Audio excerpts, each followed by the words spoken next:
কানা যালুমান জাহুলা।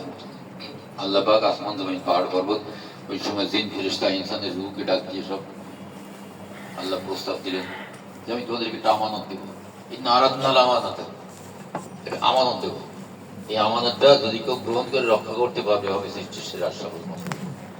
আর যদি গ্রহণ করে খেয়ানাত করে কঠিন শাস্তির ব্যবস্থা আছে, বলো কে নেবে? সমস্ত সৃষ্টি আল্লাহ পাক আদম আলাইহিস সালামকে সৃষ্টি করে তার ভিতরে আমানত ঢুকাই দিলেন। আদম হয়ে গেলেন সৃষ্টির সেরা আশরাফুল মাখলুক। এইখান থেকে প্রত্যেকটা আদম সন্তান ওই আমানতের অধিকারী।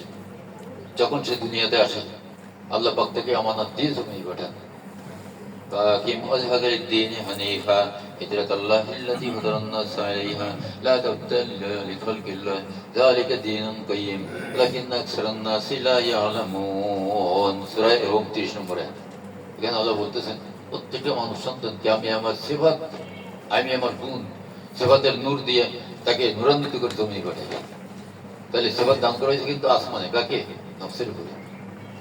রূহ হচ্ছে একটা কভার, দেহ হচ্ছে আরেকটা কভার। দুই কবরের ভিতরে হচ্ছে নফস বাস করে। এই নফসকে আল্লাহ পাক সেট করে দিয়েছেন নাফসির মাকাম, কলবের গভীরে সপ্তম স্তরে সর্বোচ্চ সম্মানিত জায়গা নাফসির মাকাম। সেখানে আল্লাহ পাক এই নফসকে সেট করে দিয়েছেন। এইখানে সেট করে দিয়ে বলছে যতক্ষণ তুমি আমার ওয়াদা খিলাফ না করবা, আমার হুকুম অমান্য না করবা, অতদিন এই আমানত বহাল থাকবে। যখন তুমি আমার হুকুম অমান্য করবে তখন এই আমানত থেকে তুমি বিচ্ছিন্ন হয়ে যাবে। তখন কি হয়ে যাবে? বালহুমাদাল, নিকৃষ্ট, তোমার কলবে সিল পড়ে যাবে। তো যখন আমরা গুনাহ করি তখন আল্লাহ পাক ওই নফসকে নাফসি মাকাম থেকে, সর্বোচ্চ সম্মানিত মাকাম থেকে একেবারে নামায় সুতুরের মাধ্যমে নামায় যায়, আর তার এই আমানত আসমান চলে যায়। তখন এই ব্যক্তি হয়ে যায় কি? নফসে আম্মারা, কলুষিত নফস, গুনাহগার নফস, পাপিষ্ঠ নফস, জাহান্নামী নফস। এই অবস্থা হয়ে যায়। এই অবস্থা থেকে বাঁচতে হলে আল্লাহর কাছে তওবা করে গুনাহ মাফ করাতে হবে আগে। তাহলে আল্লাহ পাক নূর দান করবেন, কলবের সিল কেটে দিয়ে সিরাতাল মুস্তাকিমের ডোর তার জন্য ওপেন করে দেবেন। বুঝা গেল? এই সিরাতাল মুস্তাকিমের রাস্তায় চলতে গেলে অজানা পথ। এই জন্য আল্লাহ পাক সূরা মায়দা 35 নম্বর আয়াতে বলতেছেন কুনু মা সাদিকিন। আগে বলছেন এটা হচ্ছে সূরা নিসা কয় নম্বর আয়াত, সাদিকিনদের সঙ্গী হও। হয়ে কি করবো? তাকে তুমি এই রাস্তার পথের সঙ্গী হিসাবে কবুল করো, গ্রহণ করো। সে যেভাবে চলে এই রাস্তায় সফলতা লাভ করেছে, তুমি তার থেকে সেই সাজেশন নিয়ে সেইভাবে চলতে থাকো, তাহলে তুমিও সফলতা লাভ করতে পারবে। আমার এই রাস্তা অচেনা রাস্তায় আমার পথের সঙ্গী দরকার না, পথের সঙ্গী দরকার। এখানে ইবলিস আছে পথ ভ্রষ্ট করার জন্য, আর আল্লাহ রসুল অথবা নায়েবের রসুল আছে তাদেরকে সঠিক পথ দেখানোর জন্য। এই নবী আল্লাহ পাঠাইছেন তওবার মাধ্যমে বান্দাকে গুনাহ মাফ করে আবার সিরাতুল মুস্তাকিম উঠিয়ে দিয়া, এই সিরাতুল মুস্তাকিমের মাধ্যমে সে ওই আবার তার জায়গায় ফিরে যেতে পারবে। এই জন্য আল্লাহ পাক নবী রাসূল পাঠাইছেন দুনিয়ায়। আমরা নবী পাইনি, নায়েবে নবী পাইছি আমরা, যার ভিতরে আল্লাহ পাক ওই নূর রাখছেন। ওই নূর নায়েব নবীর মাধ্যমে আমরা গ্রহণ করলেই আমাদের কলবের সিরাতুল মুস্তাকিমের কেটে খতম আল্লাহু আলা কুলুবিহিম ফিল মারাজ, এটা কেটে যাবে। জুমার 22 নম্বরে আল্লাহ বলতেছেন আমান শারাহাল্লাহু সাদরাহু লিল ইসলামি ফাহুয়া আলা নূরিম মির রাব্বিহি। যে ব্যক্তিকে আল্লাহ পাক ইসলামের জন্য তার কলবকে খুলে দেন, মানে আগে তো সিল মারিছে গুনাহের জন্য, এখন গুনাহ মাফ হয়ে গেছে, এখন আল্লাহ পাক বলতেছেন তার জন্য কলবের গেট খুলে দেওয়া হয় আর তাকে নূর দান করা হয়। ফাহুয়া আলা নূরিম মির রাব্বিহি, এই নূরের মাধ্যমে ওই রাস্তায় চলতে হয়। যেহেতু এই রাস্তা হচ্ছে অনেক অনেক গভীর, একটা স্তর 500 বছরের রাস্তা, 7 আসমান 3500 বছরের রাস্তা। এই কলব হচ্ছে 7 আসমানের সাথে মিল করে আল্লাহ বানাইছে, এখানে 7টা স্তর আছে। যখন তো বান্দা তওবা করে গুনাহ মাফ হয়, তখন সুদূরের মাকাম থেকে সে নসরে ঢুকে যায়, 500 বছরের রাস্তা আল্লাহ তার আগায় দেয়। এরপরে মুর্শিদের মাধ্যমে সাজেশন নিয়ে নিয়ে আমল করে করে শামসি নুরি কুরবি মাকিন নাফসি, নাফসির মাকাম পর্যন্ত যেতে হয়। তা এই যে সিরাতুল মুস্তাকিমের রুট, এই রুটে চলতে গেলে বই দেখে বই পড়ে চলা যাবে না, সাহায্যকারী লাগবে। এই নিয়ে আল্লাহ বলছেন কুনু মা সাদিকিন আবতাগু ইলাইহিল ওয়াসিলা, তুমি একজন খাঁটি মানুষের সঙ্গী হয়ে যাও এবং তাকে তুমি রাহবার হিসেবে ধরো। এই রাস্তায় চলতে গেলে রাহবার ছাড়া চলা যাবে না। কুরআন হাদিস পড়ে ইলম অর্জন করা যায়, সমস্যা নেই, কিন্তু ইলম অনুযায়ী আমল করতে গেলে যারা এই আমলে প্র্যাকটিক্যালি জ্ঞান রাখেন তাদের সাহায্য নিতে, তা না হলে আমি ভুল করে বসবো। আর যদি কোনো ব্যক্তি গুনাহ মাফ না করে, সিরাতাল মুস্তাকিমে না ঢুকে আমল করে, তাহলে তার অবস্থা আল্লাহ বলছেন সূরা তাওবা 125 নম্বরে আছে, ওয়া আম্মাল্লাযীনা ফী কুলুবিহিম মারাদুন ফাযাদাতহুম রিজসান ইলা রিজসিহিম ওয়া মাতু ওয়া হুম কাফিরুন।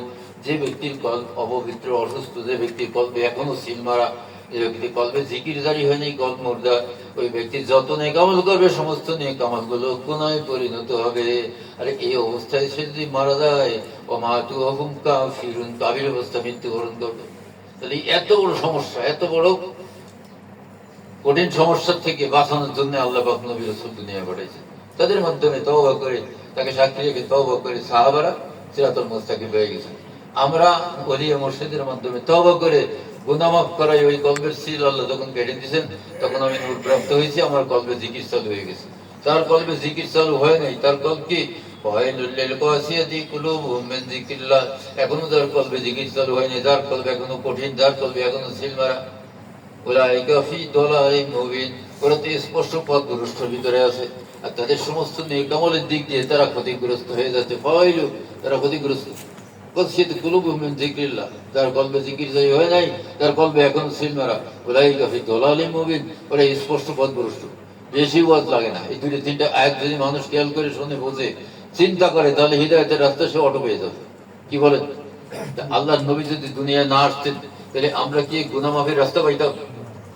এই জন্য আল্লাহ পাক নবীকে দুনিয়ায় পাঠায় দিয়ে বলতেছেন, সূরা আরাফ 157 নম্বর আয়াত, এখানে বলতেছেন আল্লাহ পাক, আইদা ও আনহুম ইসরাহুম ওয়া আগলালাল্লাযী কানাত আলাইহিম, যে নবী তোমার কল্প থেকে গুনার ভার সরিয়ে কল্পকে পবিত্র করে দিলেন।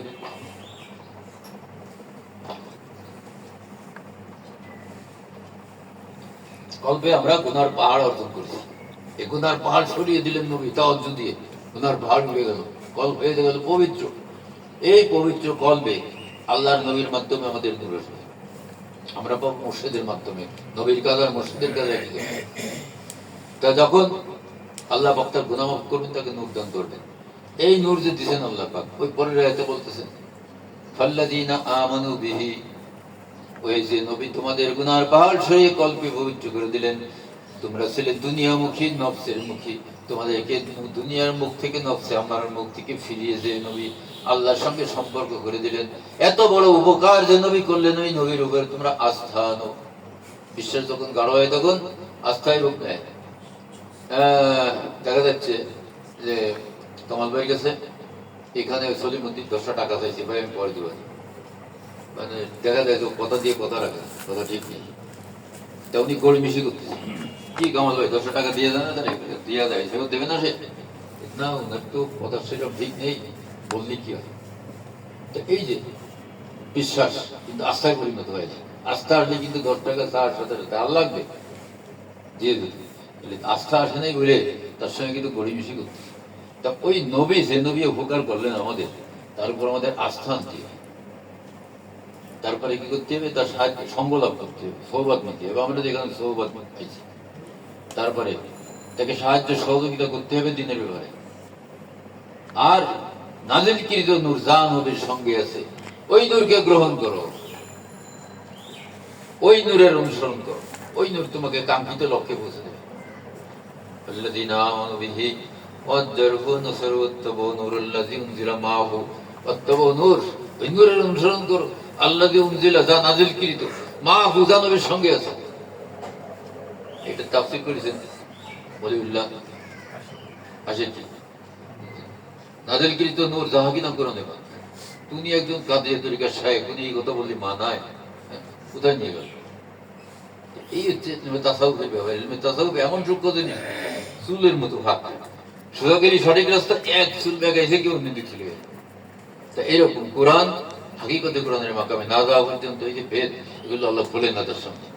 এই জন্য আমরা যাবো কোথায়? ওলিয়া মুর্শিদের কাছে, যাকে আল্লাহ পাক কোরআনের পূর্ণ জ্ঞান দান করেছে। আয়াত যার সঙ্গে কথা বলে, এরকম লোকের কাছে যেতে হবে। শুধু আলেম ওলি হবে না, হক্কানি আলেম হতে হবে, নূরের আলেম হতে হবে। তাহলে পরে তার কাছে গিয়ে আমরা উপকার পাবো। তো আল্লাহ পাক বলে দিচ্ছে, তার সঙ্গ লাভ করো, তাকে সাহায্য সহযোগিতা করো। নাজিলকৃত নূর যা নবীর সঙ্গে আছে, ওই নূরকে গ্রহণ করো, ওই নূরের ওই নূরের সাহায্যে তুমি নবীর অথবা নায়েবে নবীর সাজেশনে ওই নূরের সাহায্যে তুমি সিরাতাল মুস্তাকিমের প্রতিটা স্তর পার হয়ে তুমি তোমার সেই কাঙ্ক্ষিত লক্ষ্যে পৌঁছে যাও, সফলতা লাভ করতে পারবা। তো এই কথা আল্লাহ বলে দিলেন। এখানে কিন্তু আল্লাহ পাক বলতে করতেন ইশরাক হবে, চাষ দাওয়াল, ইস্তেখারা, ইস্তিসকা, তাহাজ্জুদ সব নফল নামাজ পড়বা, তাহলে কিন্তু সফলতা লাভ করতে পারবা। বলেছেন আল্লাহ? বলেননি। বলেছেন কি? কল্পকে পবিত্র করো, নায়েবে নবীকে মহব্বত করো, তাকে বিশ্বাস করো, তার উপরে আস্থা আনো। আর তার কাছে যে নূর আল্লাহ দান করেছেন, এই নূরকে গ্রহণ করো। নূরকে গ্রহণ করতে গেলে তওবা করা লাগবে। এই যে তওবা আমরা প্রথমে পড়ালাম, পড়ানোর সাথে সঙ্গে যখন আমি ফোকাসিং করেছি, অনেকেই নূর পেয়ে গেছে, তাদের কল চিন্তা হয়ে গেছে। রাশিদা কল চলতেছে, আলহামদুলিল্লাহ। তাই যে নূর পেয়ে গেছে, এই নূরটা হচ্ছে নবীর থেকে নিয়ে সাহাবা হয়ে নায়েবে নবীর মাধ্যমে আমাদের পর্যন্ত পৌঁছেছে। তো এই নূরকে গ্রহণ করো, এই নূরের অনুসরণ করো, এই নূর তোমাকে কাঙ্ক্ষিত লক্ষ্যে পৌঁছে দেবে। তাহলে নবী না আসলে আমরা এই সুযোগটা পাইতাম। নবী আমাদের জন্য কত বড় রহমত, কত বড় আশীর্বাদ, তাই না? আমরা তো কিছুই না, নবী না আসলে আমরা পাইতাম। তো এই নবীর আগমন হচ্ছে আজকে, রাত্রে, তাই না? কালকে 24 তারিখের সময়, এই রবিউল আউয়াল মাসের 12 তারিখ সোমবার, 24 তারিখের সময়। তাহলে এই নবীর আগমন উপলক্ষে আমাদের খুশি হওয়া উচিত না? যিনি না আসলে আমরা এই নিয়ামত পাইতাম না। আল্লাহ পাক যে নবী পাঠায় আমাদের কত বড় উপকার করেছে। আমরা তো পাপ করেছি নিজের ইচ্ছা, আল্লাহ কি করেছে নাকি?